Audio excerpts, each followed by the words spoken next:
Yang penting perang kita diterima dulu nih. Hasilnya seperti apa? Ya belakangan. Ya kan kayak Amerika ya kan, Vietnam. Pokoknya jadi aja. Jadi dulu perang supaya senjata kita laku. Iya, benar-benar.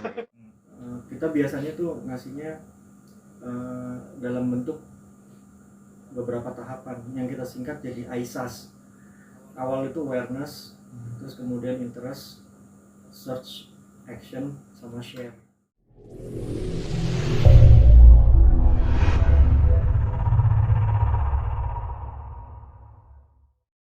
Assalamualaikum, salam konspirasi, konyol tapi inspiratif dan berisi. Ketemu lagi dengan gua Yudi, Gua Nungki, bisa? Arif. Tamu kita, Bang Arif. Oke, gimana? Pemirsa sehat juga kan? Mudah-mudahan sehat semua ya. Sehat lah. Oke, di sini kita udah kedatangan tamu yang bisa dibilang ya spesial. Pasti kalau spesial tamu-tamu kita di sini spesial semua, gitu kan? Karena mereka punya keunikan, punya kompetensi, punya spesialisasi yang berbeda-beda masing-masing. Nah, Om Arif ini dia seorang profesional di dunia public relation. Betul Om ya? Betul. Kalau bahasa sehari-harinya Humas ya. Tapi tepat nggak sih itu? Ya kalau public relation sih lebih menyeluruh ya, karena masyarakat itu bisa dikategorikan satu kategori di dalam tipe yang namanya public gitu kan. Karena kalau public itu bisa mencakup lebih luas. Ada masyarakat di situ, ada media, terus kemudian ada orang-orang terdekat, itu juga bagian dari public kita gitu. Sebenarnya berarti humas itu bagian dari PR gitu ya? Ya seharusnya seperti Harusnya itu. kayak gitu ya. Terjemahannya kurang pas ya. Ya. Oke, berarti nanti ini ada satu pesan nih buat KBBI, penyesuaian kamus lagi ya. Dapat 1 poin. Baru mulai belum ada seperti aja dapat poin. Ya, tergantung bagaimana kita mengkotakkannya sih. Kadang kalau dalam bahasa komunikasi politik masyarakat kategori tersendiri gitu kan ya. Pemerintah kategori sendiri. Tapi kalau dalam PR sebenarnya masyarakat dalam satu subjek itu bisa dibilang ada pemerintah di situ, ada masyarakat umum sendiri, ada media, terus kemudian ada investor, ada apa segala macam. Jadi bagaimana kita menetapkan lingkupnya aja sih. Luas berarti lingkupnya. Iya, Luas. Tapi gini, lo sendiri nih kan gitu. Lo sendiri di dunia ini udah berapa lama lo berkecimpung? Iya. Itu bahasa mana sih berkecimpung? Betawi lah. Berkutat bahasa mana berkutat? Berkutat tuh kan, berkutat berkecimpung. Bergelut. Menggeluti kan orang bilang kan. KBBI lagi. Dapat lagi. Iya. Sebenarnya kalau dalam bidang profesi komunikasi awalnya tuh dari periklanan sih. Periklanan sempat 4 tahun, terus habis itu baru masuk ke PR gitu. Kalau Advertising ya? Advertising Awal. betul. Dulu kita aja kan pernah ambil kuliah advertising tapi gagal di UI. Kedokteran juga akhirnya. Gue. Masih connect tuh ya? Iya masih. Masih Karena connect ya? kebetulan waktu kuliah itu kan kita ngambil komunikasi dikasih 2 bidang itu, advertising sama PR. Tapi sayangnya kalau anak sekarang kan dalam satu fakultas komunikasi itu ada PR, ada advertising, terus ada broadcast gitu kan, terus ada public speaking. 4 itu ya. Ada 4 biasanya, tapi kebanyakan fakultas tuh cuma 3. Broadcast, public speakingnya ambil kursus lah di luar. Oh, beda lagi. Kalau public speaking cocok buat politisi itu ya. Public speaking sama communication skill sama tuh ya? Apa beda? Iya. Gue pernah dapat pelatihan tuh. Public speaking itu bagian dari communication skill. Bagiannya ya. Karena kalau communication skill sebenarnya dibagi 2, skill verbal sama skill literal gitu. Cara ngomong tangannya di mana gitu kan. Nah itu gesture. Gesture. Awal dari periklanan ya. Tapi beda jauh nggak sih sebenarnya ranah mainnya periklanan sama PR itu sendiri? Oh beda jauh. Kalau periklanan tuh kita fokusnya ke Produk. narik perhatian, jualan narik gitu, perhatian audiens gitu, narik perhatian orang, attract. ya Oke. attentionnya kita mau tingkatin gitu kan. Nah kalau PR tuh bedanya sama juga, narik perhatian juga, tapi nggak secara langsung. Kalau misalnya advertising ngomongnya, produk ini bagus loh, produk ini bagus Iklan. bagus gitu lah. Doktrin. Penjual Oke. kecap nomor 1 itu iklan gitu.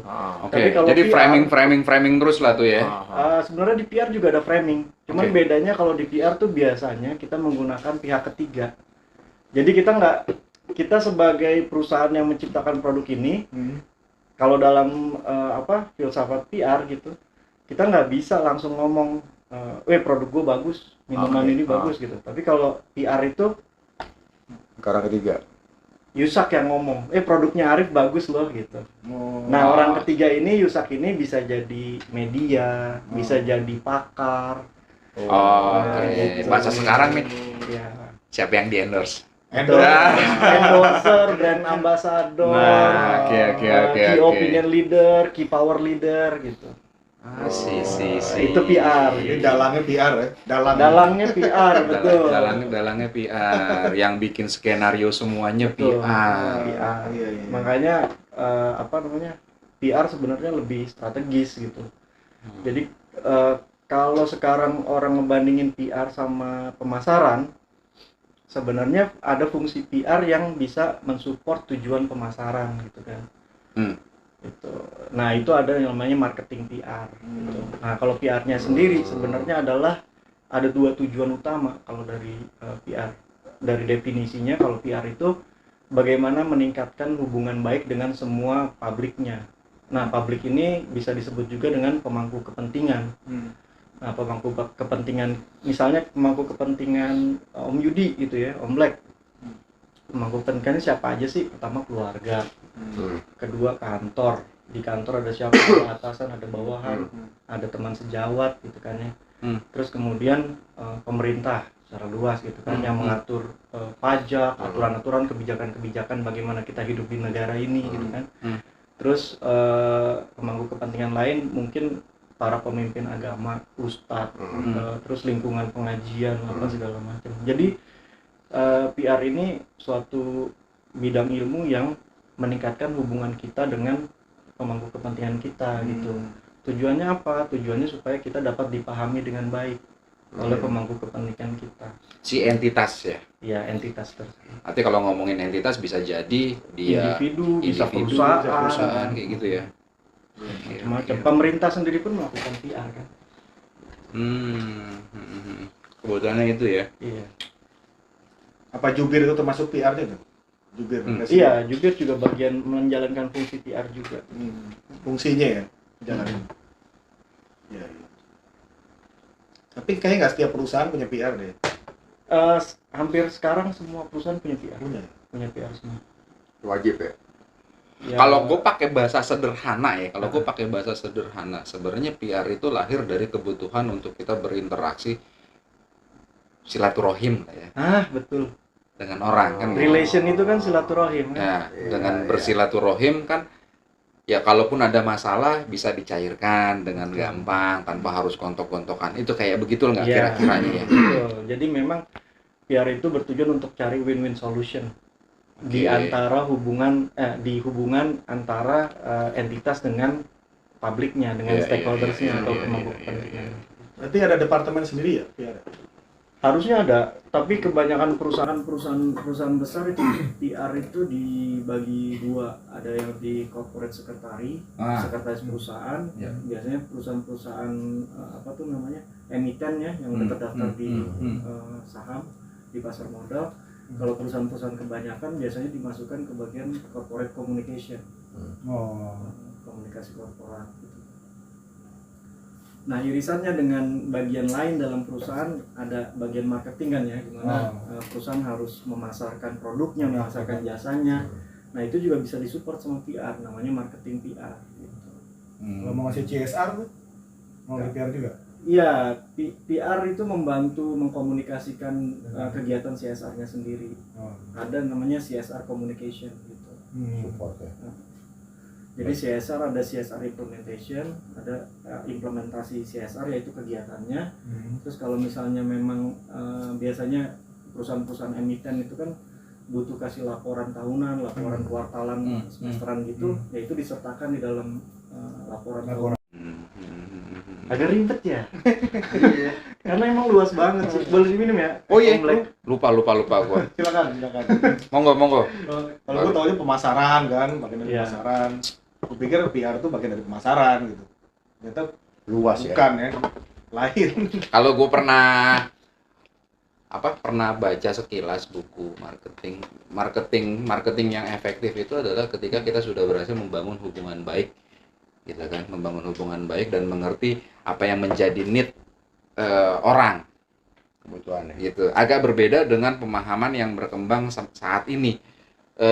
Kita main bikin produk gitu, kemudian jor-joran bikin iklan untuk membentuk persepsi bahwa produk mereka dibutuhkan, gitu.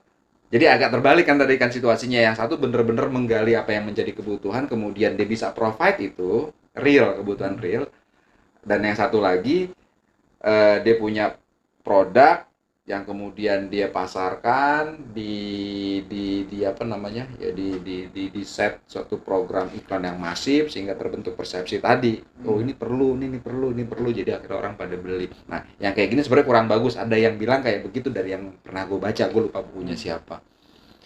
Nah kalau di PR-nya sendiri yang lebih dikejar tuh yang mana? Menyeimbangkan antara need si orang stakeholder gitu kan dengan need kita, atau ya fully yang penting kita punya need tercapai. Oke. Kalau Om Black menempatkan konteksnya seperti itu, sebenarnya nggak masalah produk kita itu sesuatu yang dibutuhkan orang atau enggak. Pemasaran itu tugasnya adalah menciptakan keinginan, betul kata Om Black. Jadi pemasaran itu nilainya adalah menciptakan keinginan. Kalau misalnya udah ada kebutuhan itu ya sebenarnya bisa dinafikan ya, ataupun dinihilkan. Karena tujuan utama pemasaran adalah itu tadi. Karena tadi masyarakat nggak ingin tadinya. Walaupun tadinya nggak ingin. Ingin. Contohnya misalnya kita ngomongin minyak goreng. Minyak goreng kan sebenarnya dasarnya komoditas ya. Komoditas gitu. Sesuatu yang jamak, lumrah, bagian dari sembako. Tapi bagaimana pemasaran bisa menciptakan brand-brand tertentu gitu, merek-merek tertentu, sehingga ada nilai dalam merek itu yang menciptakan keinginan bagi konsumen gitu. Itu Om Black kalau menurut gue. Jadi sebenarnya bagian R&D menciptakan produk, ada atau enggaknya kebutuhan itu nomor 2 bagi pemasaran. Itu nomor 2 ya bagi pemasaran ya. Oke. Jadi lu mau bikin produk aja. Nah, ini kan ada satu fenomena nih, ya tanpa ya kita nggak usah sebut nama gitu kan. Ada program agitasi lah ya, sehingga terbangun image bahwa dia mensupport satu produk lokal tertentu yang kemudian harapannya nanti dia dianggap sebagai sosok dan kemudian dia bisa leading dan dari sosok itu terbentuk. Jadi kalau bahasa sekarang ini pencitraan gitu. Itu sebenarnya bagian-bagian dari ini gitu ya. Ya, betul. Yang namanya pencitraan itu memang salah satu tujuan dari baik itu pemasaran, baik itu advertising atau periklanan atau PR atau branding juga gitu. Semuanya menciptakan image. Apa sih fungsinya menciptakan image itu gitu atau pencitraan tersebut?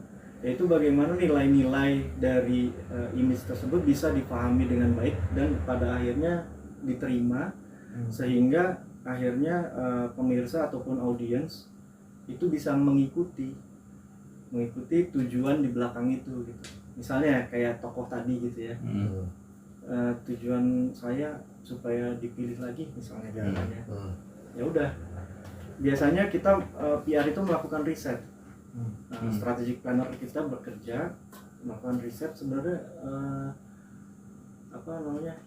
rakyat ini gitu ya. Iya, rakyat ini milih pimpinan yang kayak gimana sih gitu kan. Dari situ mulai dibikin reason to believe-nya atau proof point buat mensupport sehingga si tokoh ini bisa memenuhi keinginan ya, bukan kebutuhan. Keinginan. Keinginan dari masyarakat gitu. Baru dijembrengin tuh macam-macam lewat PR seperti apa, ahli-ahli mana aja yang support ini nilai ini gitu kan. Terus kemudian dari iklan seperti apa yang ditampilkan dalam iklan itu, apakah orang yang suka berderma, punya nilai-nilai Pancasila tinggi, ataupun religius, ataupun apa gitu, atau rajin bekerja, profesional dan segala macam. Nah itu bagian dari pembentukan brand gitu ya, branding, sehingga brand si tokoh tersebut bisa dipahami, diterima, dan akhirnya para masyarakat ataupun para audiensnya itu bisa mengikuti tujuan tercapai. Menang deh. Maksudnya doktrin nggak sih? Kalau terus-terusan itu? Nah itu ada teknik, ada yang namanya doktrin, propaganda, macam-macam. Itu teknik-teknik yang bisa dijalankan Ya, sebenarnya. betul. Contohnya zaman dulu sebelum ada istilah PR kan kita mengenal propaganda. Betul. Ya. Ya kan? Betul. Siapa sih yang butuh perang? Nggak ada. Ya, Tapi nggak. yang pengen perang ada. Pengen. Iya, yang pengen perang ada. Gimana caranya PR, branding, advertising ataupun pemasaran memasarkan secara sosial ya. Kita nggak ngomongin pemasaran produk, nggak ngomongin pemasaran komersial, tapi kita ngomongin pemasaran sosial. Bagaimana perang ini dapat diterima oleh publik gitu. Supaya mendukung ya. Supaya mendukung. Yang penting perang kita diterima dulu nih. Perang. Hasilnya seperti apa? Ya Belakangan. belakangan. Ya kan Iya. Pokoknya diterima kayak dulu ya. Amerika ya kan, Vietnam. Pokoknya jadi aja ya. Jadi dulu perang supaya senjata kita laku. Iya, benar. Paham. Makanya bisa jalan. Itu dulu namanya propaganda kan. Oh. Ini 2024 sebentar lagi nih. Nah, kebutuhan buat tokoh-tokoh yang memang pengen menuju ke sana itu tinggi kan? Iya, Pastinya dong ya. pasti. Ya kita bisa lihat ya apa namanya? Baliho udah mulai banyak. Iya kan sepanjang Pantura loh. Baliho. Tapi menurut lo efektif nggak tuh pakai baliho? Efektif sih kalau Efektif. efektif karena awalnya itu kan tujuan utama Biar dari dikenal, ya? advertising itu adalah awareness ya, atau menyita perhatian orang dulu gitu. Oh, Kalau oke. orang udah merhatiin, diharapkan ada efek-efek lanjutannya. Kayak misalnya tercipta conversation. Oh iya, Iya, di pasti. warteg ke, Oh, ada iya. kopi ke. persoalan nanti orang kasih attention dan responnya seperti apa itu cerita nanti. Cerita belakangan. Cerita belakangan. Yang Apa penting sih? Gua diomongin udah tersita dulu. dulu perhatiannya. Itulah. Mau belakangan dia ceritanya nggak bener nih. Itu lain cerita kan Iya. gitu ya. Itu tujuan advertising. Oke. Nah, tujuan PR adalah ngeberesin nih. Tujuan pertama tercapai, orang udah attention ya, udah atensi, udah perhatian sama itu. Nah, gimana tadi Om Black bilang, gimana kalau misalnya diomongin negatif? Nah, itu tugas PR tuh. Tugas PR selain menciptakan atensi positif gitu ya. Iya. Kalau terjadi atensi negatif, PR lah yang mengalihkan atensi tersebut supaya kita nyebutnya share of voice ya. Maksudnya share of voice adalah seberapa banyak orang ngomongin topik tersebut gitu, atau isu tersebut. Kalau isunya banyak terus menjadi negatif, yaitu gimana caranya PR untuk mengembalikan menjadi positifnya lebih besar daripada negatif. Intinya seperti itu deh. Tekniknya macam-macam. Mau counterbalancing, langsung berurusan sama isu negatifnya, atau kita ngegedein isu positifnya sehingga yang ini menjadi nggak signifikan gitu. Macam-macam caranya. Itu sih. Cara ngukur.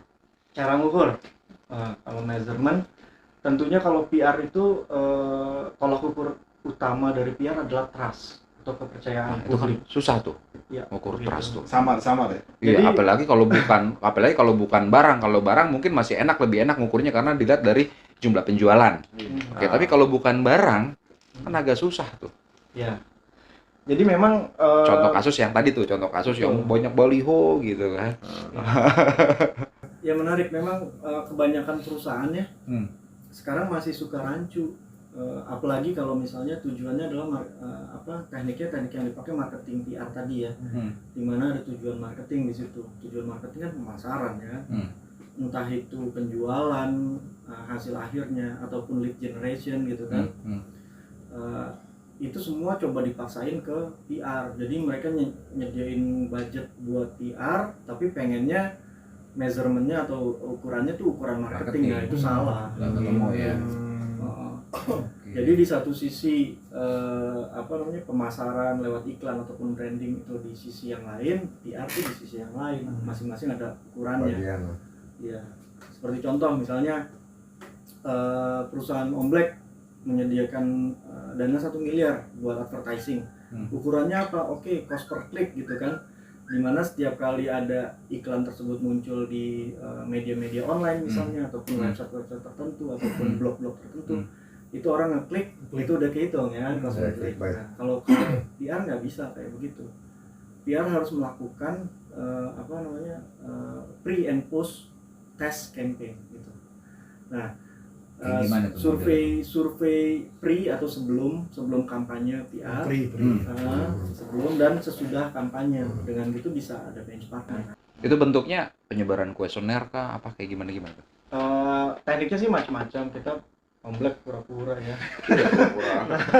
Hanya masalah metodologi penelitian. Ini serius ini. Dia mewakilkan pemirsa. Dia mewakilkan pemirsa awam. Enggak. Lo kalau nanya kayak gitu, itu jadi debat akademis nih. Enggak. Justru ini kesempatan nyerep ilmu biar konspirasi bisa gede. Gimana caranya? Itu. Kan sengaja diundang pakarnya sebenarnya biar nyerep informasi. Ya sebenarnya sih yang kita ukur ya pada saat kita melakukan pengukuran ataupun kita lakukan survei ataupun penelitian gitu ya, sebelum dan sesudah kampanye PR berlangsung, simpelnya yang diukur ada 3 gitu, peningkatan di 3 elemen ini. 1, knowledge, pengetahuan dari target audience ya, maksudnya pemirsa, orang-orang yang menerima komunikasi dari kita. Terus kedua itu adalah attitude, sikap mereka. Terus yang ketiga practice, apa yang mereka lakukan gitu. Di ketiga ukuran ini yang kita ukur peningkatannya seberapa jauh. Nah ini juga yang dijadikan KPI bagi PR gitu ya, key performance indikatornya. Ya tentunya itu biasa dilakukan buat marketing PR, tapi kalau spesifik tujuan spesifik, tujuan tertentu, masing-masing juga punya pola ukur yang berbeda-beda. Cuman tadi agak menarik ya, karena kan sebenarnya tadi sempat lo bilang ya nggak masalah ini need-nya siapa, kemudian bahkan sampai pada titik ekstrim nggak terlalu concern si objek yang punya kebutuhan PR tuh salah atau benar. Berarti sebenarnya kan agak dalam tanda kutip nih pagar moralitas gitu ya.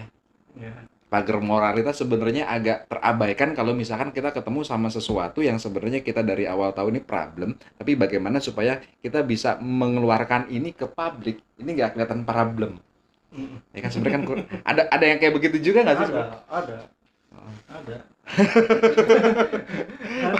Jadi ya masing-masing punya tujuan yang paling penting kan tujuan gitu ya dalam kita membentuk suatu kegiatan komunikasi.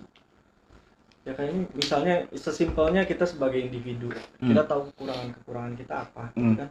Terus kita naksir cewek ini nih, si X gitu kan.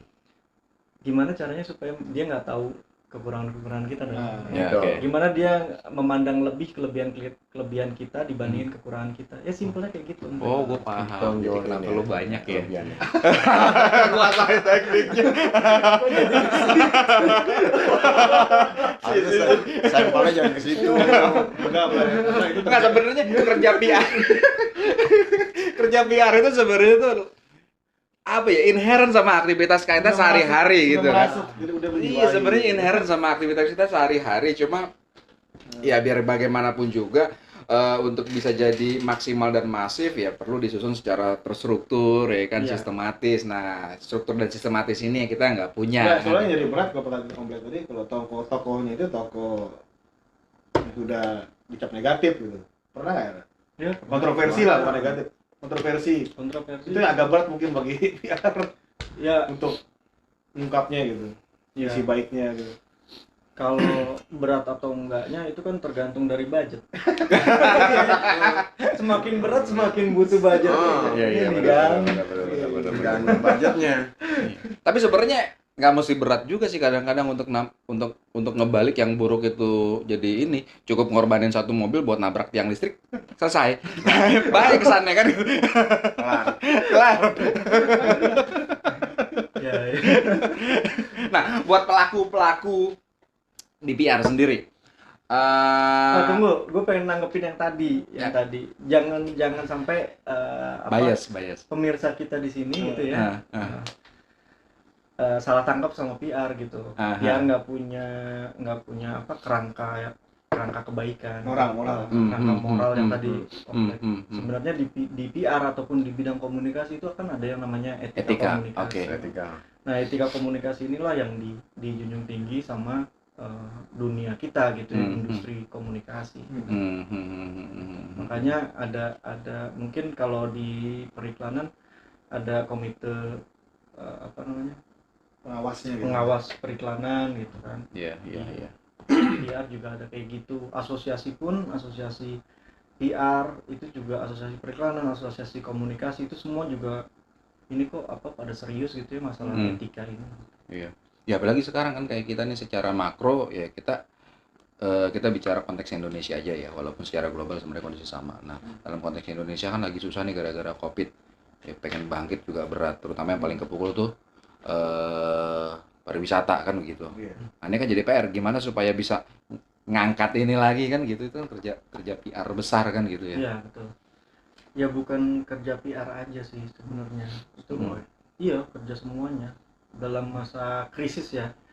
Di PR juga ada krisis komunikasi ya.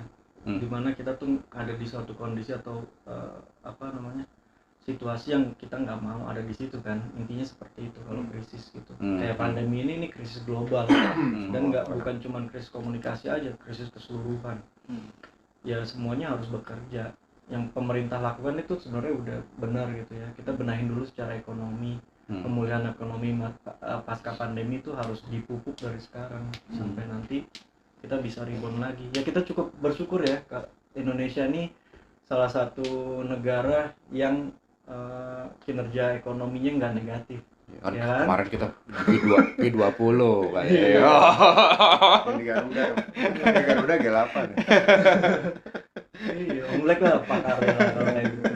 Ya, tapi kalau buat orang yang memang pengen terjun ke PR, ada apa namanya ya, ada ya mungkin bisa dibilang kriteria khusus, kesiapan tertentu selain yang knowledge tadi yang mutlak dipelajarin ya. Ada nggak yang khusus gitu? Ya yang khusus kebanyakan orang PR tuh harus luwes. Dia harus bisa langsung cepat nangkap sama lingkungannya. Itu aja. Jadi adaptasi dan pola pikirnya harus terbiasa untuk ngalamin perubahan. Adaptif ya. Dan dia juga harus bisa cepat nangkap suatu pelajaran baru. Kayak misalnya gue kan di agensi PR ya, di perusahaan agensi gitu ya. Gue konsultan. Beda sama PR yang ada di dalam perusahaan. Mereka biasa nanganin satu industri aja bertahun-tahun gitu ya. Sehingga mereka jadi pengetahuannya dalam gitu. Tapi kalau kita di agensi, kita harus dalam secepat mungkin bisa melakukan adaptasi terhadap industri-industri baru gitu.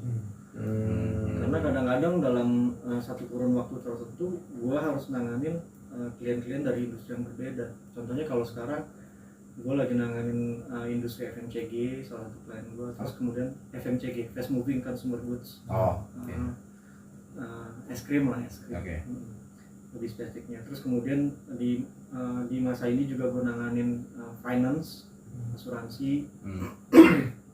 Terus gue juga nanganin teknologi gitu. Jadi ya itu sesuatu yang harus kita pelajari dengan cepat gitu. Nah, kita pilih berdasarkan industri yang paling repot buat maintain kerja PR-nya. Ada nggak bidang industri tertentu yang itu sulit gitu? Dan lo pernah gagal gitu loh? Pernah nggak mengalami kegagalan gitu? Gagal sih, alhamdulillah enggak. Cuman memang capaiannya itu yang nggak maksimal, betul. Jauh dari maksimal bahkan, tapi nggak minus lah ibaratnya. Tetap dibayar kan? Ada Tetap dibayar kan? Ya karena memang kita udah komunikasi dari awal sama klien ya.